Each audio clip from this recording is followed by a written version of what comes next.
بسم اللہ الرحمن الرحیم۔ گناہ انسان کی سرشت میں داخل ہے۔ گناہ انسان سے سرزد ہو ہی جاتا ہے لاکھ کوششوں کے باوجود، لیکن بہترین انسان وہ ہے جو اپنے گناہوں سے توبہ کرتا رہے۔ ارشاد نبوی صلی اللہ تعالی علیہ وسلم ہے، کل بنی آدم خطاء وخیر الخطائین التوابون، یعنی ہر انسان گناہوں کا پتلا ہے اور بہترین گناہگار وہ ہیں جو اپنے گناہوں پر توبہ کر لیتے ہیں۔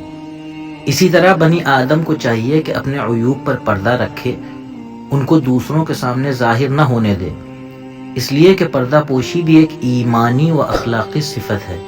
گناہوں پر پردہ داری سیرت نبوی صلی اللہ تعالی علیہ وسلم کی تعلیمات کا ایک اہم باب ہے، خواہ گناہ اپنے ہوں یا دوسروں کے۔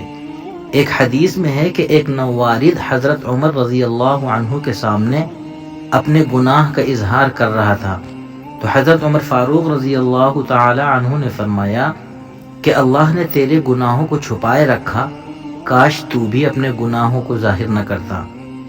حضرت ابو ہریرہ رضی اللہ تعالی عنہ سے روایت ہے کہ میں نے رسول اللہ صلی اللہ تعالی علیہ وسلم کو سنا، آپ صلی اللہ تعالی علیہ وسلم فرماتے تھے، میری امت کا ہر فرد درگزر کے قابل ہوگا سوائے ان لوگوں کے جو کھلم کھلا گناہ کرنے والے ہوں گے۔ اور اعلانیہ گناہوں میں سے یہ ہے کہ کوئی آدمی رات کو کوئی گناہ کا کام کرے، پھر صبح کو باوجود اس کے کہ اللہ نے اس کے گناہوں پر پردہ ڈال دیا ہے، وہ کہے کہ اے فلاں شخص، گزشتہ رات میں نے اس طرح کام کیا، حالانکہ اس نے وہ رات اس طرح گزاری تھی کہ اس کے رب نے اس کی پردہ پوشی کر رکھی تھی، اور یہ صبح کو وہ پردہ چاک کر رہا ہے جس پر اللہ نے پردہ ڈال دیا تھا۔